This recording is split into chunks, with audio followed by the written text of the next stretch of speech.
Welcome back to our channel Bezwadi and cooking corner. Hi అండి, నేను మీ సునీత. అందరూ ఎలా ఉన్నారు? బాగున్నారా? ఈరోజు మన ఛానల్లో నేను తయారు చేయబోతున్న రెసిపీ ఏంటంటే పరమాన్నం అండి. బెల్లంతో పరమాన్నం తయారు చేయబోతున్నాను. మా ఇంట్లో పిల్లలు చేయమని అడిగారు అనమాట. అందువల్ల నేను ఈ పరమాన్నం ప్రిపేర్ చేస్తున్నానండి. దీనికోసం ముందు బియ్యాన్ని తీసుకున్నాను.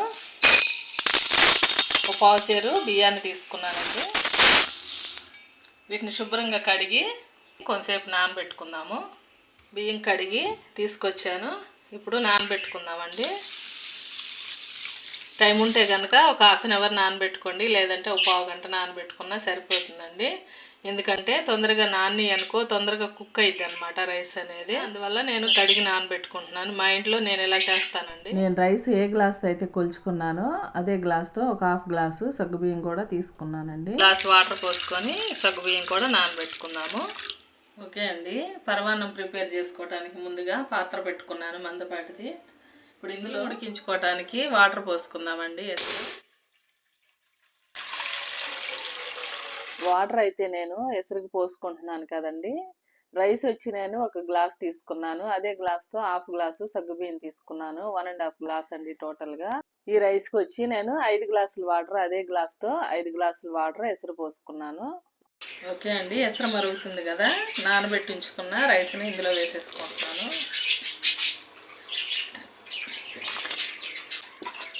అలాగే ముందుగా నానబెట్టి ఉంచుకున్నాను కదండి సగ్గుబియ్యం, వీటిని కూడా ఇందులో వేసేసుకోవాలి.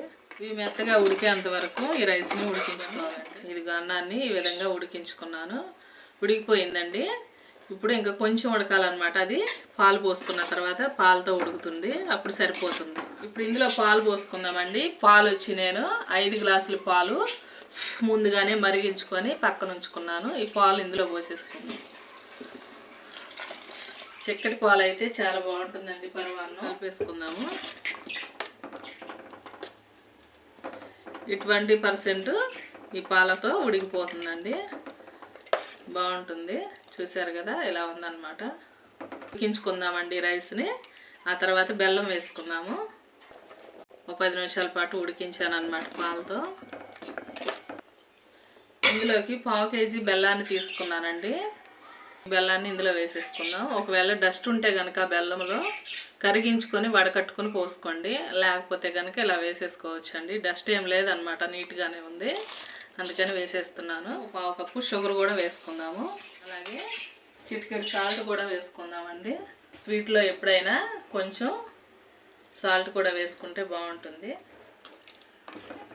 సిమ్లోనే పెట్టుకోవాలండి, నిదానంగా ఉడుకుతుంది. బెల్లం అంతా మెల్ట్ అయ్యి చక్కగా ఉడుకుతుంది అనమాట. ఒక 5 నిమిషాల పాటు ఉడికించుకుందాం. ఓకే అండి, చూసారు కదా, మంచిగా ఉడికిపోయింది. ఇలా ఉంటే సరిపోతుందండి. పరమాన్నం రెడీ అయిపోయింది కదా, పక్కన ఉంచుకున్నాను. ఇప్పుడు డ్రై ఫ్రూట్స్ కూడా నేతిలో ఫ్రై చేసుకుని అందులో వేసుకుందామండి.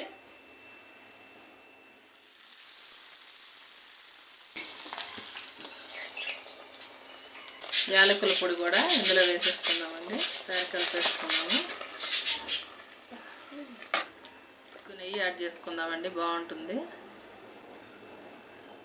చూసారు కదండి, అయిపోయిందండి పరమాన్నం. సరే కదా, ఇంత లూజ్గా ఉంటే సరిపోతుంది. ఆరిపోయేటప్పటికి కొంచెం దగ్గరకు అవుతుందండి. స్టవ్ ఆఫ్ చేసుకుందాము. డిష్లోకి తీసుకుందాము. బౌల్లోకి తీసుకున్నాను. చూసారు కదా, సింపుల్ ప్రాసెస్లో చేశాను కదండి. నేనైతే మా ఇంట్లో ఇలా ప్రిపేర్ చేస్తాను అనమాట. నచ్చిందండి మీకు? నచ్చినట్లయితే తప్పకుండా మీరు కూడా మీ ఇంట్లో ట్రై చేసి ఎంజాయ్ చేయండి. ఈరోజుకి ఇంతేనండి రెసిపీ. మరో మంచి రెసిపీతో మళ్ళీ మీ ముందుకు వస్తాను. మా వీడియోస్ మీకు నచ్చినట్లయితే ప్లీజ్ లైక్ చేసి సపోర్ట్ చేయండి. థ్యాంక్ యూ అండి.